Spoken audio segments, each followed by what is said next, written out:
Welcome to the first Unpacking the Markets podcast. My guest today is Nussbaumer, one of the proper OGs of FX trading. He's been a trader for 40 years in some of the biggest global investment banks in the world and now manages a large fund for high net worth individuals, as well as coaching retail and institutional clients on trading. Before we kick off, please like and subscribe to this channel so that we can grow and help traders along their journey. Let's get into it. What have you learned about markets managing risk in those crisis moments? To be honest, I mean, yes, you're just giving it away. It's been 40 years, so it's been 40 years in the making. No, I think the importance with that, the reason why I actually bring it to that is that I remember my first event has been, the very first event was 1985, the Plaza Accord, like the big interventions from the central banks when they felt the dollar is overvalued, and we had like huge moves in the dollar thereafter. But I was very green behind my ears, so I didn't even know. Today I know, obviously, this was the biggest event ever in foreign exchange, if you think about it. And at the time I had no clue about it. So what I mean by that is the next thing was the 1987 stock market crash. We didn't know much about that either. So everything we know today about correlations and how things feed together and so on and so forth, we didn't know at the time. So in the 80s, mid-80s, it was all about interbank markets. It was all about just volume being pushed to the market. As a trader, you just defended yourself all day long, 10 hours a day from other banks trying to run you over. And at some point, each of us has huge customer volume that we push through the market. So like in these days where we have EFX and all this stuff, it's basically been, you had a large client transaction. So you're calling out in the interbank market, try to sort of get rid of that risk. And so the way we traded was not much about what we knew about the market. It was more about managing liquidity, managing risk all day long. So pushing flows through the market, make sure we make like our P&L would be like on the 10th digit of, or the 8th digit of an average of a day of multi-billion-dollar turnover, right? So we wouldn't think where the market is going. The market was going where the flow was going. So basically very basic. And I remember back in the days, to the annoyance of all us traders, when I was at UBS, the management always said, we could pick anyone from the street to fill your seat, which actually at the time wasn't that wrong because we knew nothing. I mean, literally nothing. I started as a 19 or 20-year-old. I've been assistant from the dollar Swiss trader. Dollar Swiss obviously being the biggest pair for UBS, of course, naturally, given it's a Swiss franc. And, God bless him, but that guy was a brilliant trader and he has absolutely no clue about anything else. So I was the one, it was a trade balance, trade figures in the US, which was the only number that mattered there. So we had one number a month that we watched, right? And so when the number came out, he just asked me. So I had to show him if it means dollar up or dollar down, right? Yeah. So I don't want to make everyone like bad from the 80s, but it was different. We were traders. So so trading in FX in the 80s was more, I'm not saying there were not people that knew a bit more, right? Probably. But I think the way what we know today I feel it's a lot more sophisticated than it was back then. Back then, it was just about volume. It was about trading. It's like a market stall. If prices go up, you have to protect, like you follow the market that way rather than with intelligence. It was about flow. It was flow all day long. So then, as you pointed out, right, so then every crisis there was, we learned something. So from the 1987 stock market crash, it was probably the first time we started to, I'm talking us as in the broad trading community. Like I said, some people already knew that stuff before, but maybe a minority. So we learned that there are something that we call correlations. That if the stock market tanks, suddenly dollar yen tanks and cross yen tanks and the dollar Swiss tanks. So these sort of what we now understand the carry currencies that suddenly started to rally. So we had a blow up of the carry, which we kind of, so we learned everything that happened in the market. We learned something more about it. It was not natural before that. Yeah, some people maybe had a clue that maybe if stocks dropped, or the yen could drop, but the sort of magnitude of it, I don't think many people knew. And then we go over to 1992 EMS crisis. So that was the first time, I think, myself and probably many in the market experienced a true currency crisis where currencies just collapsed, like sterling being kicked out of the ERM.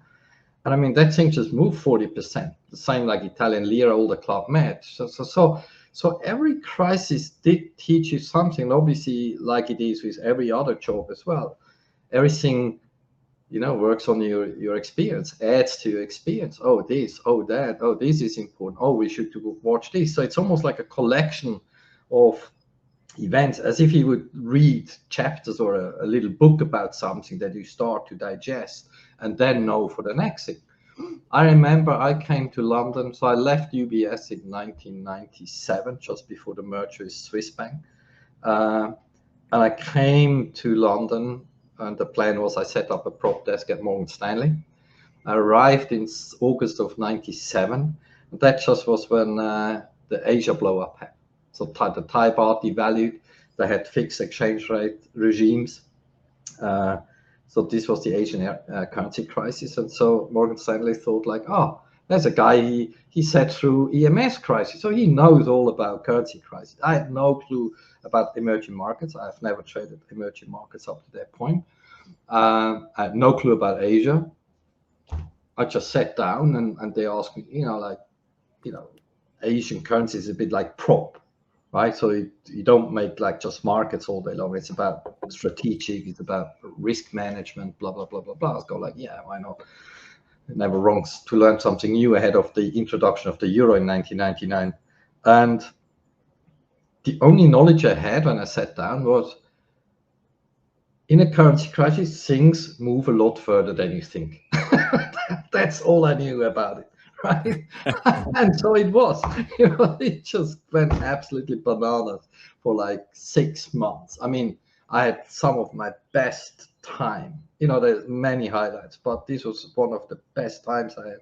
It was so much fun. Luckily, as well, as a shop like Morgan Stanley, you had a quite decent client base, 1 or 2 or 3 key clients that kind of understood Asia, that knew exactly what's happening in Asia, that this is like the real deal, blah, blah, blah, in terms of levels. A currency crisis can only happen if levels are just wrong. If you have a fixed exchange rate regime, but the economies diverge. This is why EMS blew up sterling in 1992. If you have a more or less fixed exchange rate regime, but the economies move away from each other, the currency is just at the wrong place. So that's why it blew up. And so, if I briefly may come back to 1992, this is all these stupid stories about, bad Soros, or, speculators that led to the blowout. No, that's not true. What led to the blowout is silly policies, which having a fixed exchange rate regime to a currency that does not reflect basic fundamentals. So what Soros did in 1992 is just realize that currency is just wrong. Right, so he sold sterling because he said sterling is 20 or 30% overvalued versus its macro background. So that didn't need to be a rocket scientist. It was just the fact that at some point the concentration of size from maybe the hedge funds was that the central banks no longer could withstand the pressure because of reserves. But sterling at the time deserved to fall, and so did other currencies like the lira or the Club Med. And so in 1997, it was no different. Some Asian currencies was just on the wrong price. And reality is, if something is at the right price, you can sell whatever amount you want to sell, you can't break it. So you can only break stuff that is mispriced. And so was Asia. And so obviously I then took what I learned in 1992 to Asia, and just knowing, okay, this thing is just going to go ballistic up to a certain point, right? And so that was the only thing I knew back then about Asian currencies. And then you start to learn about the individual countries, And so that's like some discussions we had in the past about things where you start to learn the actual true DNA of a country, of a currency, culture. Everything is important at the end of the day if you truly want to understand what you're actually doing at the end of the day. It may not matter in the very moment that you do it, but as in aftermath, when you sort of look back and every chapter had an episode of what you take away from it. Next thing that happened was 9/11, which you obviously can't prepare. That's a total unique thing. And I remember I was on a phone call with a friend, and we just we talked about it. Said, oh, there's like a plane went into Tower 1. We go like, we thought like it's like a little Cessna or something. So we weren't at that point aware of what we were watching. And then the TVs would start to switch on and you could see the smoke. And then the market at that, in the very early stage, the market was just kind of a bit wobbly, but, no one understood. And then we saw the second plane hit, right? And that's when it dawned on the market, and then it just went, right? And so there is something now on a risk event where you basically just had to close your eyes. I mean, there was just nothing you could do. This market just disappeared. I remember the guy next to me, he was the first graduate that Morgan Stanley had. So Morgan Stanley started very late on these graduate programs. I had a graduate next to me. I gave him the task to watch his few orders, so he had something to look at. So I think he watched some dollar sing orders. Stop losses on the downside of the dollar. And I realized, I already knew it just blew up, right? So I saw how he got a bit nervous there next to me. And he said, Beard, I think we have a problem. I said, what? And I said, well, like these stop losses you gave me to watch. I said, yeah. I said, we're way through them. So I think we have a problem. I said, yeah, I know. And so he goes like, so what do we do? So he expected a very, very mature, educated answer from me. And I said, well, what I say to you now doesn't often happen. But what we do now is we just close our eyes. We just pretend it doesn't happen, right? And he was shocked. But that was an event that, you can't prepare. You don't know what to do. Well, you know what to do. There's obviously a market collapse going on, but there was just nothing you could do. Also, now from a Morgan Stanley point of view, it was clear that the Morgan Stanley was one of the biggest tenants in World Trade Center. So a lot of things go through your head. So you have to risk manage the orders. So obviously New York got evacuated because the FX part was Midtown, not in the World Trade Center. But so they were all sent home. So every risk came to London. Then we had all the stories going about London, planes on the way to Canary Wharf and all that rubbish. So we had to call the Asian guys. They were all like in the karaoke bars, right? And no clue, oblivious to anything that was going on. And so until we got them in, right? It was like, I think I was the last in effect in the office in London because I was the only guy that was there by car. So I'm just coming from the southeast. So Canary Wharf was closed, right? At the ramps up, you couldn't go anywhere anyway. So I go like, yeah, you guys go home. I can't go home anyway. So I wait for Asia to come in to take over. And yeah, I had my wife on the one phone, my dad on the other. What do you still do in the office, right? So it's a very surreal moment where you see, but you don't understand, right? Because I think that experience for everyone in the market was just beyond anything. And it was the first time, I think there was one or two dodgy clients that tried to do, ask silly prices in silly pairs that are traditionally obviously moving a lot when it's about, because we already knew something. One was the tragedy in itself, but the other thing was very clear, was terrorism. So there's going to be a war right after, right? So you knew that. So some people started to try to pick up some desks in currencies that also have to do with oil, whether it's Norway or some of these other pass. And it was the first time that management was very happy for us to tell these people just, well, I can't use the language now, but just get lost, right? Yeah, yeah.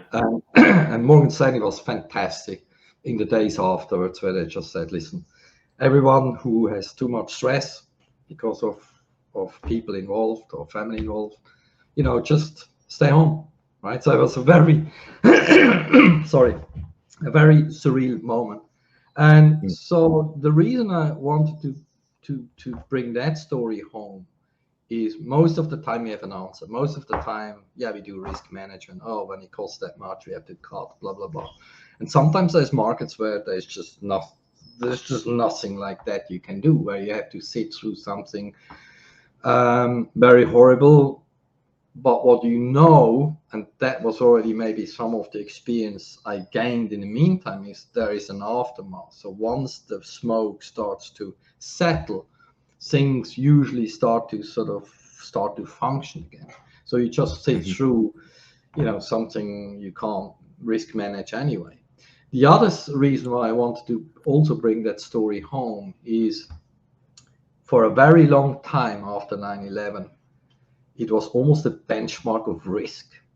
So when you had risk in the years afterwards, and you thought about, what do I have to consider? Because we all risk manager as well, right, next to being traders. And you always try, as well now as a portfolio manager, like managing risk for high net worth individuals, you always have to think, okay, all the things that are happening in the world as a sort of order on what could happen if, or what happens if that goes. So 9/11 for many, many years afterwards was almost like, whenever you had risk to manage, you go like, we now know how much something were to move if a 9/11. So we often said, even years way later, we said, it needs a 9/11 type of event to cause, damage to your position or whatever. So that was an event that probably gave us a fair bit of an idea of how much something would move if just nearly the impossible happens. You obviously can only peak that, if we talk these days, would be war of some kind, right? And the missiles really flying, and not just in the Ukraine, but elsewhere. And so that was a very defining moment, I think, in the market generally, in regards to, like I said, the word risk. I think we learned a lot about what, these market functionality, which markets start to blow up, but all at the same time, and so on and so forth. And like I said, everything is just there to learn something. Next event, obviously, 2008, global financial crisis, which, you already by then started to realize, okay, 08 was the tap, the credit run dry. And if you've been in a market by that time for like 20 odd years or more, 30 almost, you kind of realize, okay, that's pretty bad. If the flow of money stops, that's basically it, right? So then you have all the trades you learned in all these crises before, risk of equities down, dollar yen down, cross yen down, and probably 2008, if you look at currencies like Aussie yen or dollar yen, whatever, some of the biggest move, Aussie yen had the biggest move in 2008. Maybe had like a period of a rally of 6 years, and it was all unwound in like two months, right? So if you look on the chart, or if people were to sort of listen to this and then look at the chart, have a look at the monthly 20 or 30-year chart in Aussie yen, and you just see that. But this is what we call the up the stairs, down the elevator. That's basically what I learned with every crisis, starting in 1987, over to 92, 97, 98. There we not only had the Asia crisis, but it was long-term capital, Russian diva, and so on. Then 01, like we said, 9/11, 2008. And then came COVID. COVID was probably the easiest crisis in regards to see it happen. COVID was probably also the easiest one, or the one that you had to wait the least for it to unravel. And I think, as I explained to some people, it was also the one crisis where I felt my knowledge of culture helped me to actually make a lot of money. I remember we had the the early wobble in equities when actually the COVID started to strike in China. And then at some point, I don't know, the market must have felt, oh, it's an Asian problem. Like we had a few of these issues before, SARS and other events like in the 10, 20 years before, which never made it to be in a global pandemic. So the market must have just been complacent and saying, oh yeah, it's a Chinese problem. And the market, I remember the Dow made a fresh all-time high out of this first dip, right? And I go like, how bloody stupid is this market, right? And then came the lockdown in China, the whole Hubei province, which is the heartland of Chinese economy. 200 million people quarantined.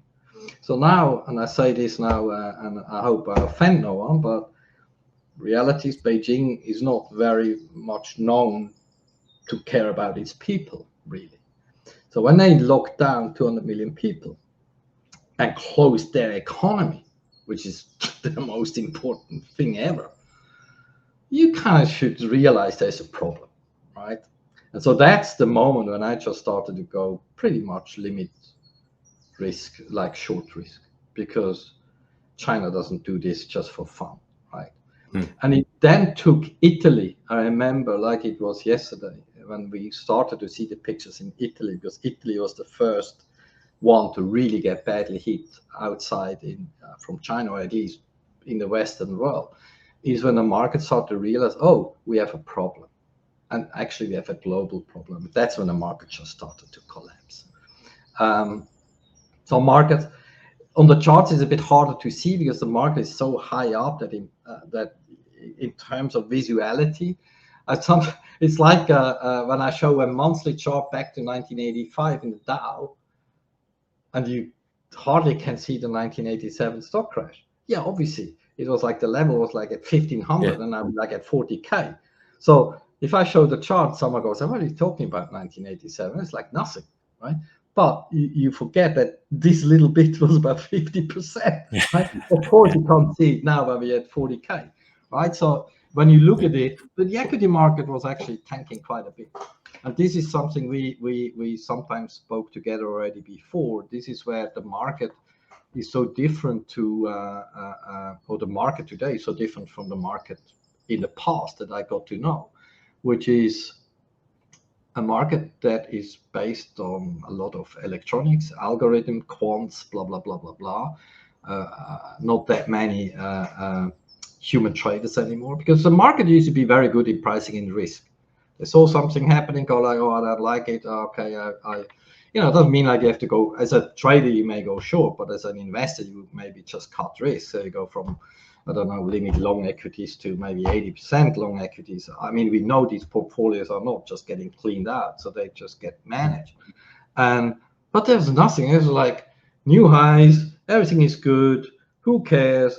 And then we had this huge drop. And these huge drops only happen because the market is stupid these days, or complacent, not actually pricing in this risk. We could have gone from the first wobble, bit of recovery, we could have gone just grinding down for a few weeks. So we probably would have dropped 10, 15% in like 2 weeks, 3 weeks, just sort of pricing in the risk. And then maybe the rest risk, when it really started to happen, the move would have been a lot smaller. Now what happens is, right? Total stupid. But to be honest, it is what it is. This is what you learn when you're in the market for a long time, is you have to also be, and this is maybe my advantage of being in the market for such a long time, but still trading means I also understand the changes in the market, because the market changes, behavior changes. The core DNA doesn't change, but how things operate changes. So back to your original question. So every one of these events, you learned something about it, right? Which made you a better trader, which made you aware of, oh, this is, I remember before, I think after the Asia blow up, the next few years later was Brazil, the devaluation in Brazil. And I remember talking to our New York guy and said, hey guys, I have no clue about Latin America, but I just can tell you, this feels like it felt back when I was sitting through the Asia crisis, right? And a lot of people in the US were oblivious to, they were just carry traders, like long Brazil, blah, blah, blah, blah, blah. Then it just blew up, right?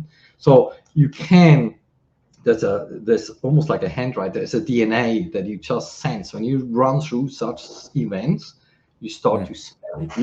You develop a pattern. It's a mixture of pattern recognition. It's a mixture of just gut. You just see how something moves and it doesn't make any sense. And then you add on the news, what should happen and what doesn't happen. So you just see a lot of things adding up that make no sense. And then it just happens, right? So yeah, my advantage was I don't have to read books about all this. I sat through it, so which is obviously different when you experience it firsthand. And as you know, this is the stuff where people, when they do the sort of trading courses with me, stuff that I try to bring across in firsthand experience of what this is about and what is to learn and what correlations you have to learn, what DNA you have to learn, what kind of culture you have to learn. So it's just all the important part, because it's not all about just economics or numbers. It's a lot deeper than that, right?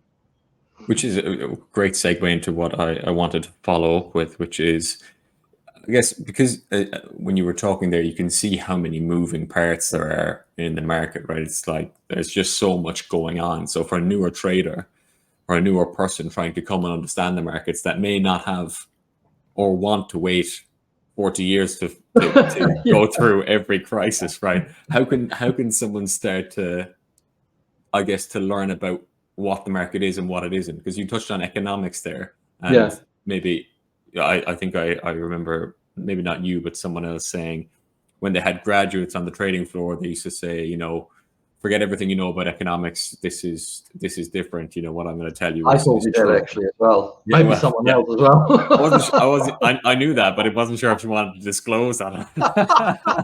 Sorry, I gave you the chance to stay out of it, right? But yeah. But you see, my question is like, how can they start to really grasp and just understand what's going on? To be honest, this is a multi-layered question, and the answer is also going to be multi-layered, because it's going to be addressed to different segments of people, right?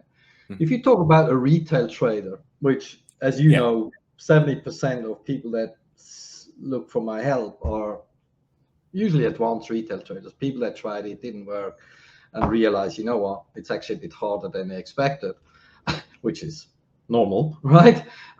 So they seek help. Then there's the other part, which would be on a professional level, right? So there's two different graduates that come into the market now, less maybe gray hairs at the desk that could sort of teach them that. So when we address the retail world first, so everyone who, a lot of people are fascinated by trading. Yeah, of course, right? Because people feel, my job is okay, but I wouldn't mind making a few bops on the side. How hard can it be, right? Which is usually the core sentence. So those people, I would say, and I'm always honest to people, because my first job is trading. I don't have to sell courses. I'm in a luxury position of that. So I tell people exactly what they get and what they don't get. What they don't get is there is no get rich quick scheme out there, only hard work. That's the first lesson. So all the stuff you see with the yachts and the Ferraris on the front page, just move over. Those are scams. Those people just after your money. Reality is, I'm not against self-study. But the problem is, if someone does self-study, well, who tells you that you know what to study, right? So the problem is you may already lose a lot of time by reading the wrong thing, right? If someone is really serious about learning this, you need to have a tutor, period. This is the same when you want to really play the piano. You're not going to do that with self-study. Yeah, maybe 1 out of 1 million is just so talented that he doesn't need help.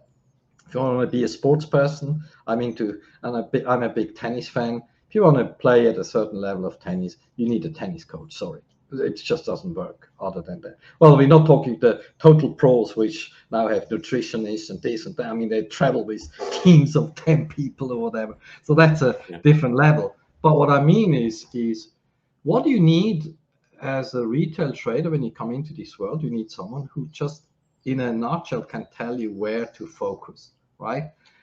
So what I teach is basically I condense 40 years into, we start off with things like what actually moves these markets day to day to day to day, right? Every single day, right? And this is not even, macro comes in at a later stage, but not every day is about macro, as you know yourself.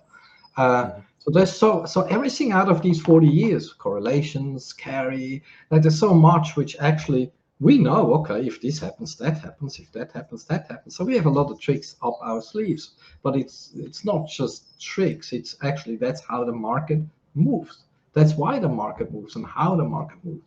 So that's the one thing. When we talk institutionally, that it gets a little bit complicated, because some people are lucky enough to have still people in their organization that are willing to talk about it, to teach people, and second, to actually know, to have been there, right? So the problem these days, which I find a bit a shame, and I noticed that even in the city of London, where the talent pool just dropped with the exit of many of these people, you now left with a EFX and an algo that teaches you absolutely nothing. The only thing the algo system or EFX, and I may now start to make some people angry, but EFX traders are not traders, sorry. They don't understand risk to the same event as people understand risk that actually carried risk through the normal old days. So it's a different world when you're just suddenly more concerned if a client made you lose a pip or two on a transaction. So it's a lot of statistics going on and trying to make the system efficient. Yeah, that's why at some point this is all going to fall apart, because it's all the same price. People stream all the same price. But actually we go away from, that's another round for another day. What I'm trying to say is, you're running out of people out there that actually can teach people, because one thing stays the same. This market has not changed. And I said to you a few times before, and I say this every time I can. Macro has not changed. Macro will move the price from A to B. What has changed is how, right? And the how is where and that's why I said earlier, I had to evolve over time. I always have to look at my strategies, and when I see the hit ratio drops, usually it has very little to do with what I do, because I operate on a certain regime. So if suddenly hit ratios drop, something has changed in the market. And the last 4 or 5 years, that was definitely the case, where I could tell how we morphed from, even less humans to more machines. So that the human element in trading, in FX, I'm just talking FX now because that's where I am the expert, or so I think, is the big difference. And so you have to adjust your trading styles. If you see something should go down and you sell it and it goes up, then you're just wrong up to the point it goes down, right? And so with the complacency and with the delay, where sometimes certain stories have, where a discretionary trader may already see a few elements why a price should start to peak or turn down, and it doesn't, then you just have to approach it different. Smaller size, more clips, you have to leave more room on the upside so you don't get stopped at the highs, and so on and so forth. But that's more a tactical story rather than, but my message to anyone that is trying to trade, like I said, retail, look for a good tutor. Institutional, make sure you find someone that is willing to help you, either internal or if it has to be external, right? Because reality is, when you learn this from the ground up, you have a lot easier life, because there's a lot of, I would say, I want to be careful with the word easy. It's never easy. But some of the stuff I know makes certain things at times easier. There's still a lot of hard stuff out there, right? But if you can mix it with a few things that you know due to the DNA of something, or you know, okay, if that happens, this happens. So you have a few. Free trade is again a dangerous word, but there are a few trades that are easier or nearly free, or let's put it this way. If we talk actually the real game, which is probabilities, there's a few things that you know from things we know, where a certain trade may have suddenly a 70-80% probability to work, versus the usual market, which is 50-50, if you want to argue, right? Well, with all that we do and study, we hope to skew it better than 50-50, but there's things that are at 80 or 90% probability. And so as a trader, you need those things because you also lose. I lose money like everyone else. So if a trader tells you he doesn't lose any money or never lose any money, he's just lying. That's not true, because it's actually just not possible. It's the risk management that keeps you going, right? So when you lose, you don't lose too much, and when you make, you try to maximize that. But that's again another story. Risk management. We'll get to risk management. But one point I definitely echo there is that when you said, you know, a tutor will keep you in line, like you're kind of plane trying to land. It's like you can go off track so easily as a retail trader. One of the benefits, I think, I guess actually the biggest benefit I've got from having, say, you as a tutor is, as soon as normally on my own I'd go off track, I just send in a message to Slack, and then, you know, you bite my head off because it's like, why the fuck are you telling me? You know? But no, as in you keep me on the correct line, right? Because 1 inch out of line, and actually you could end up somewhere at the end that's nowhere near being profitable as a trader. Correct. To be honest, I think what people underestimate is how disciplined we are, what strong regime we build around us. Because trading always comes around, and this is, I think, why people are fascinated about trading. Two things, right? One, they feel like it's a lifestyle, which, yes, it is, right, if you're successful. But they see the other side of the lifestyle, the champagne corks and the fast cars and whatever, like the shortcuts to a luxury life. And the other side, traders come across, oh yeah, you know, these cool guys, they're like, you know, whatever, easy peasy. No, it's not. We actually a lot more regimented and disciplined. Yeah, during the day, you know, let's say, I'm not saying, yeah, traders are a different breed maybe, but underneath is a very disciplined, strict regime, from risk management to trade planning to we do not leave a stone unturned if we can turn it. Which means what? What I said earlier, hard work, right? Would I still need to work 12 hours a day or more? No, okay, I'm a bit nuts because I just love it. But it's what I always say to people, what you put in is what you get out. If you leave nothing to chance, so you sit here anyway. So people don't treat it as a job. So if someone thinks about trading and he thinks about leaving his own career in favor of trading as a full-time job, what people underestimate is it's a job. It's a job, and the job starts at some point in the morning, it ends sometime in the afternoon. Yeah, okay, or evening. Yeah, the only thing I remember, I had one guy once, you know, and what people always underestimate when I have a call with them, they always think they just look at who I am. No, I look as well at who they are, right? So I want to understand, because I love teaching, but only people that want to be teach and want to learn and understand that this is not coming easy. It's actually hard work.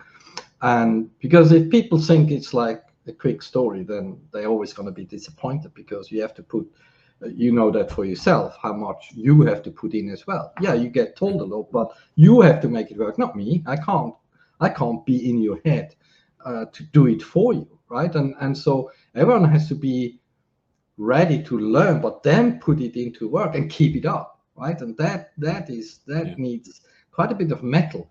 Also, patience. I always talk about a journey when people start, and they may not quite understand what that means. Over time, they start to understand that, okay, you start to learn, yeah, it doesn't make you a rock star trader yet, right? So the whole thing needs time. You get better every month. In 6 months, you're a different trader to today, in a year or 2 years. So I would say, anyway, it's like going to the gym, right? Those people who go like, oh yeah, New Year's resolution, go to the gym, get a bit fitter, lose a bit of weight, then they go. First 2 months is fantastic because if someone didn't do a lot before he starts doing something, you shed a few pounds very quickly. And then comes the period where you don't shed a pound at all for many, many months, right? And most people give up, as we know. That's why gyms love year end, because they can sell so many membership for people that actually only turn up for 3 months. The other 9 months, then nowhere to be seen. Just guilty right? at home. Yeah. That's the same phenomenon as in trading, right? People go, they learn, oh yeah, cool, blah blah blah, and then they go like, and now, right? I'm not a rock star yet. Yeah, of course you know, right? I wasn't born a trader. The only difference, and this is why I think retail needs help, is I had the luxury to learn everything I know through the banks trading, right? Not with my own money, right? So now trading your own money is a complete different ballgame, right? So you want to actually learn from someone. You still make mistakes, but because you also learn risk management, those mistakes shouldn't be that costly. But the problem that 80 or 90% of retail fails, you burn your account in a week if need be, right? Very easy, right? Wrong risk, wrong size, wrong whatever, everything wrong, right? And so it takes time, and like I said, it's a job. If someone considers trading, take a tutor. That really cuts out the pain in the beginning. I have people that came to me after they lost 50 grand, 100 grand, 200 grand, and I can tell you what, none of them would have lost that much money if they come here in the first place. Yeah, I'm not cheap, but I'm not that expensive. I mean, if you look at the cost, it's a fraction of the money people were to save, and they're losing like silly amount of money, and you have no chance, right? You have no chance. I had maybe one anecdote quickly. I had a guy once that sort of interviewed me or asked me about the course and this and that, and he was a pilot. And so he asked, oh, if I sign up with you, what do I get? What is this and that, blah, blah, blah, blah, blah. And that's sort of wise and so on and so forth. I told him all about it. And then I asked him, can I ask you a question? I said, yeah, of course. I said, listen, and this is now actually true. I wanted to become a pilot when I was a youngster, right? From pilot, from astronaut to pilot and so on and so forth. And as you do as a youngster, you read a lot about it. You've done the flight simulators. I actually have done some real flight simulators as well, subject to some of my presence in the past life, when I was younger. And so I said to him, listen, I read many books about flying. I'm regular flying on a flight simulator. I know a lot of pilots that I chat to, right? So would you let me fly your plane tomorrow? So he sat there for a moment, and then it dawned on him, and then he started laughing, right? I said, yeah, that's it, right? That's it, right? I'm not calling the guy in the hospital, say, the neurosurgeon, tell him, listen, yeah, stay at home. I think I'd take that one. Right? No, right? So I have no idea why in trading, no matter if it's FX, equity, whatever, people that their background is not trading, I have no idea why they think they can just come here, roll the dice a few times and be successful. How? Right? And this really, no, I don't understand it, right? Because common sense already should actually tell you that every job has a learning curve. Every job, even the job these people are in, usually have a learning curve as well, right? Yeah. I'm not an IT guy. If I have an IT guy, I can't, to be honest, embarrassing, I can't even do a spreadsheet. But that's a different story. That's just my age, and I always had someone that done it for me. But it's no excuse. I should have learned it one day. But just saying, it's. I'm not sure where the complacency is coming from. But one thing I can for sure say. People that think they can do it on your own, forget it. You can't. You just can't. can self-study bring you a certain way? You work with certain strategies, and if you're lucky, you make a bit of a little bit of money here or there. Not impossible, right? But you can never grow it to be your job. And if now some people call me up after watching the video and say, I can, okay, we're talking there is always 1 or 2 out of a million who could touch anything. That's just how it is, right? So I'm not saying there is not someone that could have done it or does it, but the statistics are clear, right? Yeah.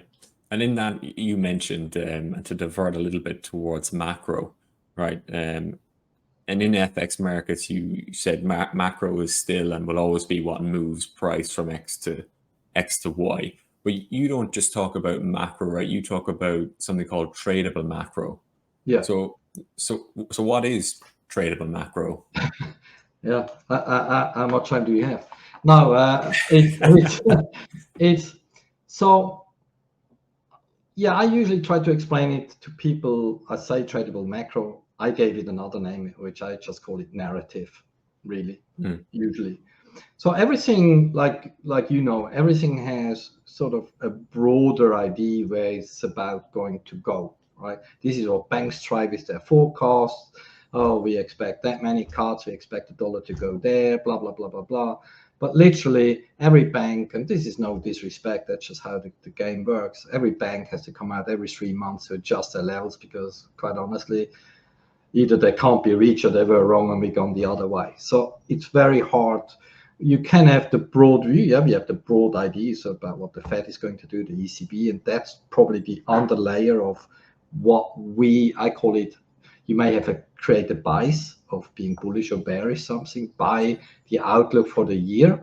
But then comes this week for week or multiple week for week or month for month for months, where nothing works in a straight line, right? So we have suddenly a bunch of, actually quite right now, it's actually quite fascinating because the central banks don't really know more than we do because they tell us we're data dependent.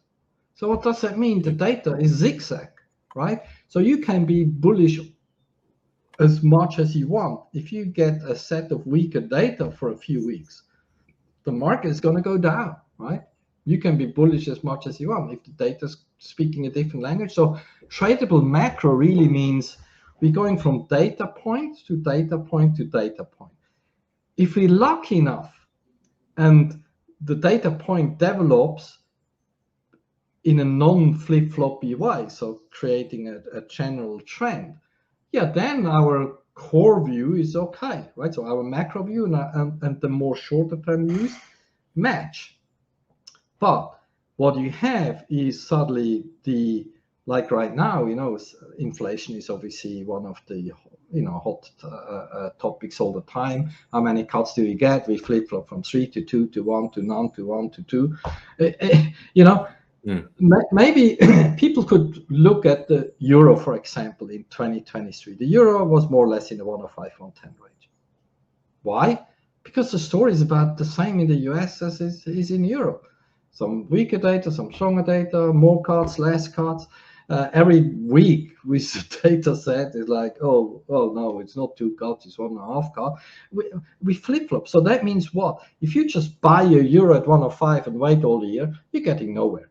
So we're trying to trade these, in FX, 2-3 big figures, 2-3% is kind of what you get in these kind of weeks or multi-weeks period. So as a trader, and there we have to make the very big distinction between being a trader or being an investor. If you trade, you're not an investor. You're not picking the next big trade and hope that it's going to be right. And there we also have to distinguish between FX and maybe equities. Yeah, you can be a Warren Buffett and you can buy equities, and if you don't have to touch your money for the next 50 years and you're lucky, the markets be higher in 50 years from now, right? How much money that creates for you, who knows? Because end of the day, investor is easier to be when you have a lot of money. Most people don't have a big amount of money that makes investing lucrative, so to speak. Well, it depends what outlook you have. But when people start trading, we trade. We're not waiting for the home runs. The home runs, actually, if we talk about them, we just named them before in our intro: 1985, 1987, 2001, 2008, 2020. Those are the home runs where something just goes and doesn't stop. The rest is trading. So now if you think about it, if you have to, so the big events happen on average every 10 years.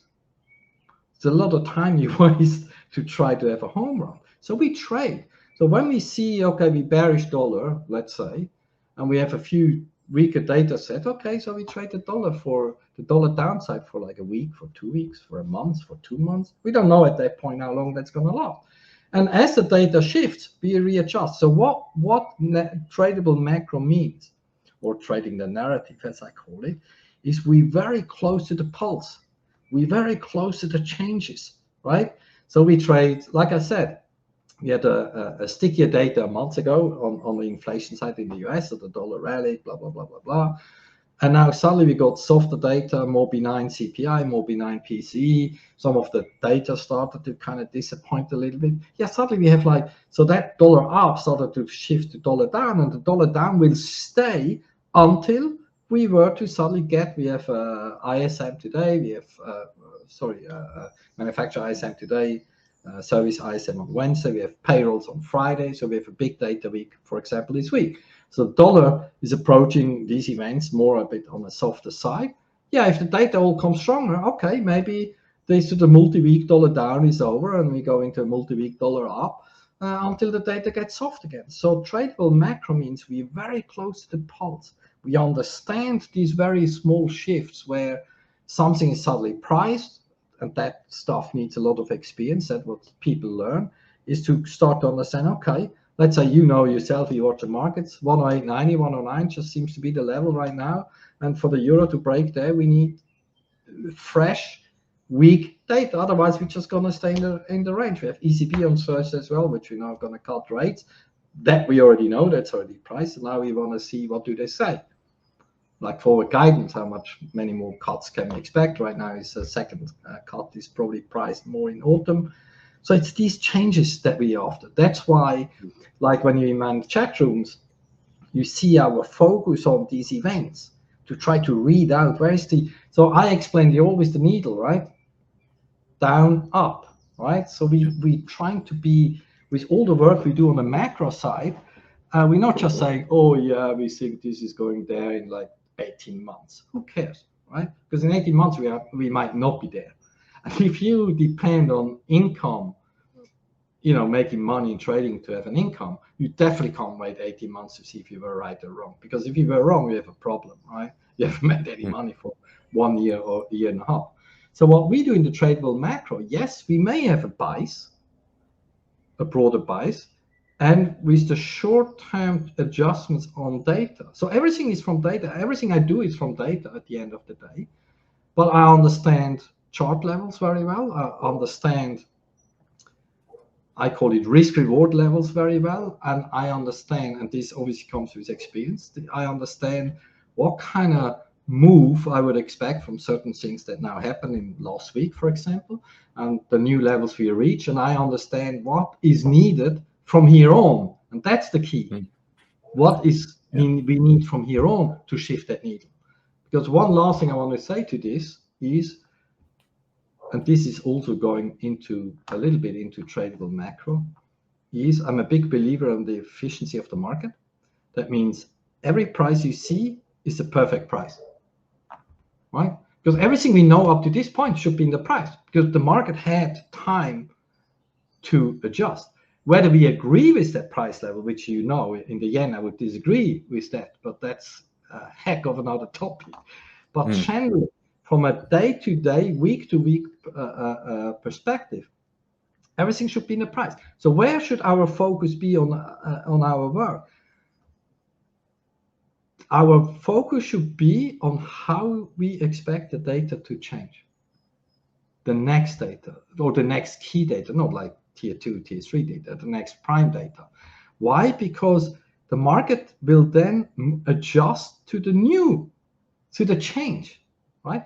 So we can only make money with the next move. So that means we have to gather intelligence or get a good feel of what we think that next move is going to be, because that's where the price is going to adjust. So we get the stronger numbers of the dollar rallies up to the point where that sort of event is priced, depending on how much better the data was, or in case of weaker data, how much weaker data was, and the dollar falls. So we do these adjustment moves, and that's tradable macro. That's the narrative. So we, in these changes, at the end of the year, you can look back and say, yeah, everything trended at the end one way, but even inside that, you can make money as a trader. Or you see, like we saw in hindsight in 2023, where the euro has gone nowhere, the dollar has gone nowhere. It's just kind of flip-flopped, right? And so as a full-time trader, you also have to make money when the market is going nowhere, and you do that by what I call tradable macro. Yeah, and that is tradable macro for me. Yeah, and the topic of, say, building that narrative to kind of sum up is, you watch per country what the major macro data coming out, and then you watch the pulse on the news, and then per country, what's the story in that country, and that gives you your view on a currency pair. Right? Correct. And on top of that, you probably would also obviously know, the sort of positioning, because when you're in the market every day, you kind of know what the market did. Sometimes we have data like from the IMM, CFTC data, but if a market rallies over a week or two, the market is long, right? So you don't need to be a rocket scientist. So if a market rallies for 2 weeks and you get the bad news, guess what? The market's going to fall, because the market is most likely going to be long, right? So we don't have to think something. So sometimes it's also about pure instincts and knowing what's going on. It's like every job. Yeah, you learn the macro, you know what's coming out, you know what the data is, you know what means bad data or weaker data. But as a market person, you also know the positioning of the market. What is the market talking about? And this maybe I want to out inject as well, in regards to when I said earlier, what sometimes a smart way of looking at things is. There are certain things I totally disagree what the market is doing, but I have to know what the market is thinking, right? I may disagree, but I need to know what they're thinking. People sometimes ask me, what do you read? Do you read research? Well, I do a lot of my own research, but of course I also read stuff. What do I mean with that? Everyone should have maybe 1 or 2 or 3 people they like to follow, they like their stuff to read, which doesn't mean, oh, this guy thinks this, so I do it as well. That's not the idea. The idea is just, I read 1 or 2 other things, I read them, I store them, and I don't consider them at all for now. I have my story, he disagrees, okay, I put it in the back of my mind, I trade my stuff until it doesn't work, right? So let's say I have view A and he has view B. I trade my stuff and I just realize, it's kind of not going, right? So when I realize that my story seems to have a few issues, I bring back his story, right? And I read it a second time. I go, okay, he has a point there. So this is really about, I'm totally against copying people. I hate it. That's why I try to educate people to a level where at some point in time, not in the beginning, but eventually, they can make their own call. Because we're all different, because as you know yourself, trading is also a big portion of it is psychology. And we're all different. We all take in news different, we digest it different, we have all different levels of experience, be it market or as a human, right? I remember a few years ago, a friend of mine asked me to teach his son. And so, yeah, why not? And then I thought, like, how hard can it be? The chap was, I think, 18 or 19. And when I realized what kind of, I got myself into a really big challenge, because that person had no experience about anything in life, meaning doesn't watch news, right? So I just haven't got a real clue about the world other than the place he may go on holiday, right? So I mean that not in a bad way, but the difference, Yeah. right? And that's where the difference is. So this job is a lot about so many other things too, on different levels. What you can chip in. I sometimes get asked, oh, who are your best students, or those who grasp it very quickly? I said, well, there's two layers. One is all those who work hard, but the other ones, when I had to pick a job, it would be the pilots.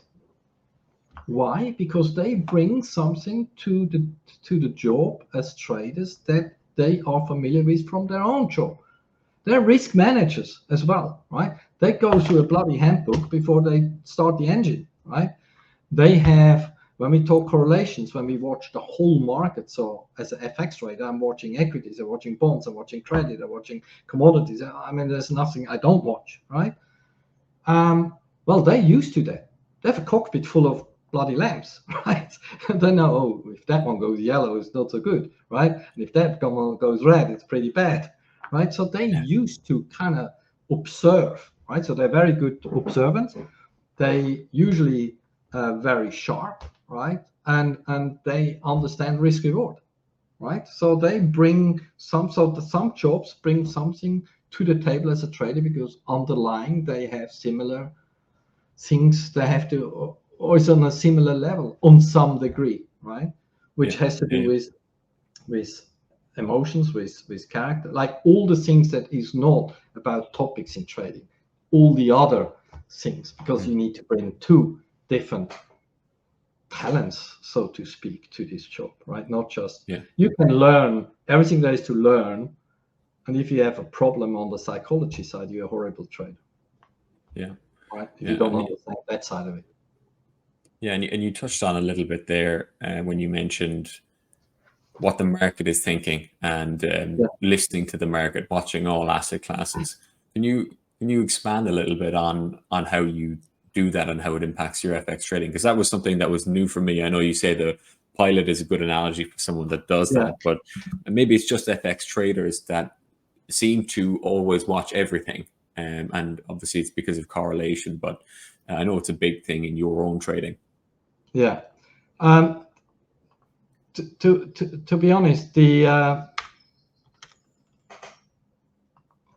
got to be, I mean, first of all, it's about when you trade FX macro, right? So maybe there are people out there, day traders, swing traders, whatever, that they just watch the market that trade. They don't watch anything else.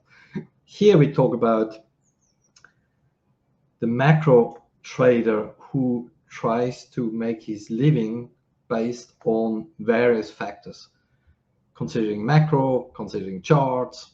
I try to marry the two, as you know, to define entry and exit levels, so to help my view how to plan a trade. And then the other side is really where you got to understand, and it's actually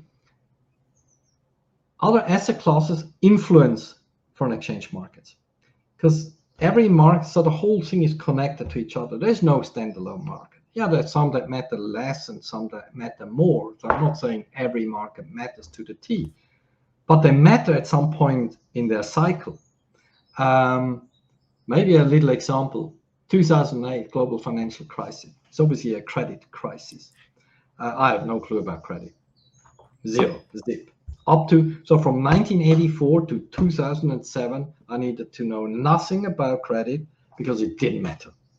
So I also just admit another thing, which is we FX macro guys, we're a bit lazy on some level. We only just learn what we need because there's so much we watch. We can't, stuff that doesn't matter too much for a long period of time, we drop, right? So in February 2007, I drove to work and I heard two credit funds from Bear Stearns collapsed, right? So that was the early stage of the crisis, actually. And I knew, I have no clue about credit, but I was at Goldman Prop at the time. So we were 10 guys, 2 guys per asset class, so to speak. We could trade everything, but there were 2 experts of each asset class. So I go, okay, there's a credit guy in the office. I'll ask him, all right? So come in and ask him, hey, what about these 2 credit funds on Bear Stearns? So the first thing he said, oh, don't worry. One thing I learned already in my career is if someone tells you don't worry, it's time to worry, right? And then the second thing it said, there will be no contagion. That was my second alarm bell. But anyway, so I learned about CDS, credit default swaps, and I started to realize, oh, that's like in our usual correlation world is equity down, risk down, right? And suddenly you go, oh yeah, CDS is the same. If CDS blows up, that's also risk off. And probably the equity guy watches the CDS, but the CDS you only watch when there's stress, right? There can be years and years and years of no stress. So a lot of stuff we watch and know, we know when to bring in and when to just release, right? If it's no story, I have no time to watch something that is no story. If something like when we had this little episode of the Silicon Valley Bank collapse, right? Oh yeah, I watched CDS, US CDS, bank CDS, regional bank, whatever you need, you watch, right? For whatever period it takes, right? So I was watching the US regional bank equity index for about 4 weeks, right? And every time that went down, I've sold a bit of dollar yen or euro yen or Aussie yen, risk off, right? Because the broad equity market would drop on this, right? So you just have to, this is like, I'm not sure if how well, especially the younger listener, the expression they know about the canary in the coal mine, right? So briefly, for those that may not know, is in the olden days when people went to underground digging coal or whatever, in order to protect their life, because there wasn't obviously a lot of, clever instruments back then, they took a canary down into the mine, because a canary dies a lot earlier than a human would die if the air turns too, if the air has too much carbon monoxide. So basically, and then they all run out of the mine. So this is, and I use that sentence a lot these days, and I think a lot of market professionals still do as well. So we have things that we place in the market that are our canaries, right? So whenever like something starts to, well, some stuff we watch all the time, as you know, equities and bonds and whatever. And then there's some stuff that doesn't matter for maybe a few years until it matters. I usually say it doesn't matter until it does. And so credit is one of them. So suddenly the equity correlation with FX is replaced by CDS. So if credit spreads move out, it's a negative event. So a negative event means equity is going to drop, risk FX is going to drop. So we have a lot of these canaries out there, and this is why you have to learn a lot in this job. And if you learn these things, they actually help you to actually know what's happening next. I usually explain it to people in a way that you have, I call it blanks. If someone starts in this job and is not educated, you have just a whole lot of blanks. You watch this market, you have no clue why it's moving, right? Maybe occasionally you understand the move, right? So you have blank, blank, blank, understand, blank, blank, right? Now the problem is the amount of blanks means you can never build confidence. You're always out of your comfort zone. You watch something, you have no clue what's happening, right? So when you educate yourself through a tutor and then yourself, is you fill in those blanks. You may not trade every event in the beginning that you learn, but you start to understand. So suddenly you sit here and you go like, oh yeah, that's moving because of that. Oh, I see, we talked about this is because of that. And suddenly it's like, clear, blank, clear, blank. And suddenly the whole dynamic shifts. So if you go from understanding a majority of what's happening in the market, there's always something you don't. Oh, I don't either. Sometimes they are just random moves. But you then suddenly build confidence. You go like, okay. And with confidence, I don't want to mean, oh, it's easy. No, or being complacent. But it's kind of, it creates a bit of something. I'm like, you know what? I kind of learn. I kind of start to understand certain things that happen. When you start to understand certain things that happen, you start to make money because you get a lot of confidence about stuff. And the second thing is you actually truly start to understand what's moving, right? And so I watch everything that I can that at some point would give me that advantage. So knowing stuff in other asset classes gives me advantage over everyone that is trading FX. And I know more than many people do on what matters for FX, because a lot of people these days don't learn these things anymore, right? So I know things from other markets, so I just go, okay, boom, boom, boom, boom. And why would you not learn it if it gives you a heads up over other people in the market? So it's work. It's not like insight. It's actually just know, okay, I watch CDS and I watch this and I watch that. I watch that bond, blah blah blah, and that's it, right? Yeah. So it's the more you learn about what can influence a price in FX as an FX trader, why wouldn't you? Because you get that free trade that I call about, right? Yeah. And I want to shift a little bit towards trading, because trading specifically, because it has come up in and out of understanding the market and macro we've talked about, and more specifically risk management. So I heard you say with Stephen Goldstein that the number one thing that kept you going in 40 years was, or if you had to attribute one thing, it was risk management. So when you take on new, say, retail traders, what's the first thing you tell them, or one of the most important things you tell them about risk management? To be honest, those is a bit. So usually the first lesson is risk management, which is not the most exciting one. Now the problem is risk management has various layers, but the first one with a new trader, I would always just have the very rigid risk management of a notional number, what you can afford to lose on the day. That is in context of, and there's a formula we use, there's a context of, this is your account, this is how much you are prepared to lose in order to, because if someone opens a 20K account, he doesn't necessarily start with the idea, I want to lose 20K. Right? Maybe they will only lose part of that 20K, or so to call, invest in an attempt to try to manage trading. So there's the formula we use that breaks it down to a weekly or a daily or weekly stop loss, whatever people fancy. And so that protects the account.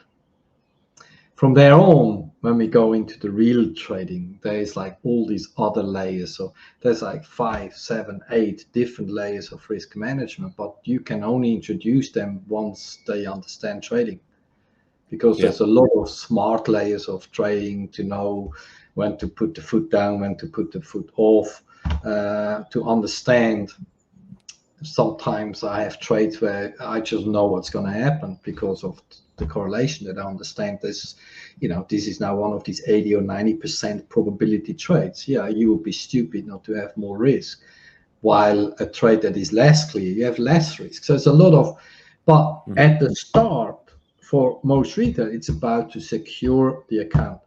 That's the paramount job that I have in our first lesson of risk management, is to make them understand what actually risk is.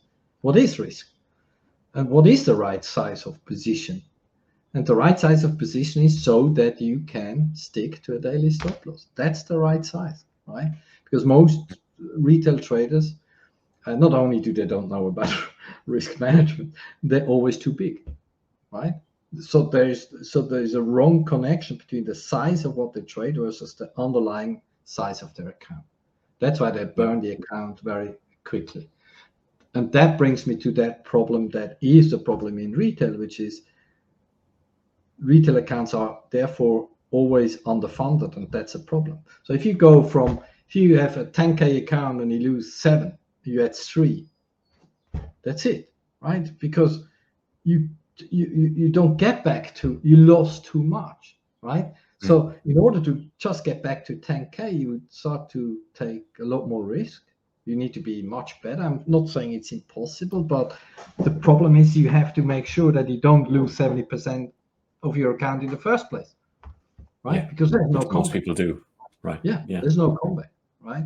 And so job one is just, because most that seek me out are already trading usually, so that we just make sure that the bleeding stops. So we stop the bleeding with a crash course on just hard numbers. Boom, boom, boom.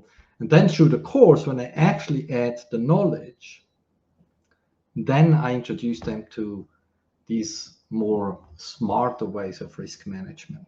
But you can only introduce them when you actually start to understand other things, right, in the market. Yeah. And understand risk as well.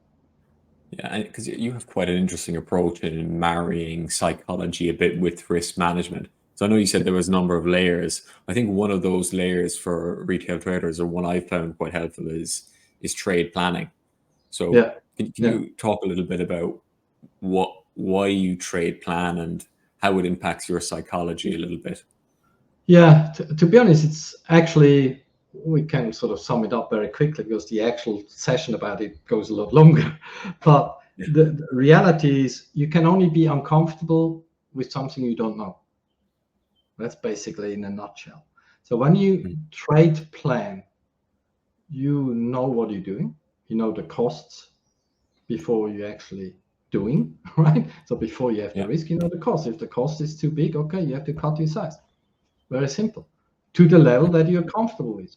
And so that makes you also a better trader, because most people, and this is now going deep psychology, I would need to really do the proper presentation there, but you go into a sphere of your brain, which is the stem brain, which is the brain of the Neanderthal, if you want, or the primitive life forms, the flee or fight ones, right? And that's where an uncontrolled trader brain keeps on ending up. You're not ending up in the big brain where you think about stuff. No, it's emotional. So when a trader has no trade plan and his trade starts to fall apart, he's like in the most primitive form of the brain, which is a high level of fear, and you will stop out probably at the low or at the high. If you're short, you stop out at the high, and if you're long, you stop out at the low. Why? That's just how it's going to be, because the pressure is so big, it's so stressful to see your money disappear that you will end up making the wrong decisions. And that is why retail loses, because they don't know. I can visualize to people what that part of the brain is and how we skew it. I skew it obviously to the other side, but that would be probably a bit too long here. But in a nutshell is, if you know what you're up against, if you plan your trade, that's it. There should be no stress. And I always say to people, the day trading gives me stress, I quit, because I don't have stress. Yeah, I have crappy days like everyone else at times, but that's just life as a trader. Welcome as a trader, right? The roller coaster to be a trader. And there's probably only a few jobs where every day this market tells you if you've done a good job or a bad job, right? It's not everyone's person's not everyone wants to be judged every day, right? So it's not that easy, right? And this is, I think, another learning curve for retail. When I ask them, when we do this first lesson about risk management, I go like, how much money are you prepared to lose? Well, they look at me and go like, oh, fuck, that's not why I'm here, right? I'm here to learn to make money. Yeah, to make a fortune. It's like we lose, right? So it's very strange thing to say when I say you have to embrace losses, but that's actually it. But that's why we do risk management, because we control that element of trading or the losses. But if someone gets derailed because he just had a losing trade, then you have to look for another job, because you will lose, and you will lose on a regular basis. That just comes with the territory. And so all these elements, and that is deep psychology, right? And I work with people on that as well.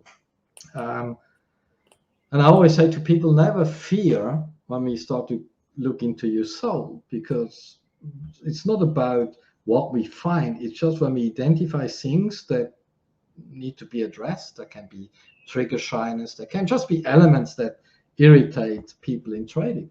We just have to identify them. And once we know him, we can do something about it. If we don't know him, that's exactly this uncomfortable feeling you have when you're a trader and you just don't feel right and you don't know why. No, we just have to. There's no fear of identifying things that may not be ideal, but we need to address them and find a way around it, which most of the time there is. There's only a very few people that are just not made for it, and I tell them that as well. Right? So it's not what people want to hear, but to be honest, it doesn't often happen. It's very rare, to be honest. Yeah, and that's that topic. I don't think we'll get into it today because I think we're about ready to close, right? But of mirror talk and how it's challenging to self-assess yourself in trading, but it's also very empowering when you have to identify things that really are not working and you just have to cut them. You know, so this is not for long-term profitability. You've no chance if you hold on to these things. Correct, 100%. It's uncomfortable because it's not human nature to be tough with yourself, right? And that is the discipline you need to have as a trader to be actually really able to also tell yourself off and change something, right? Yeah. Powerful. Beth, well, an absolute pleasure, right? A real privilege. Thank you so much for all your time. Super. Thanks a lot. Thanks for having me, Cole. All the best. No problem.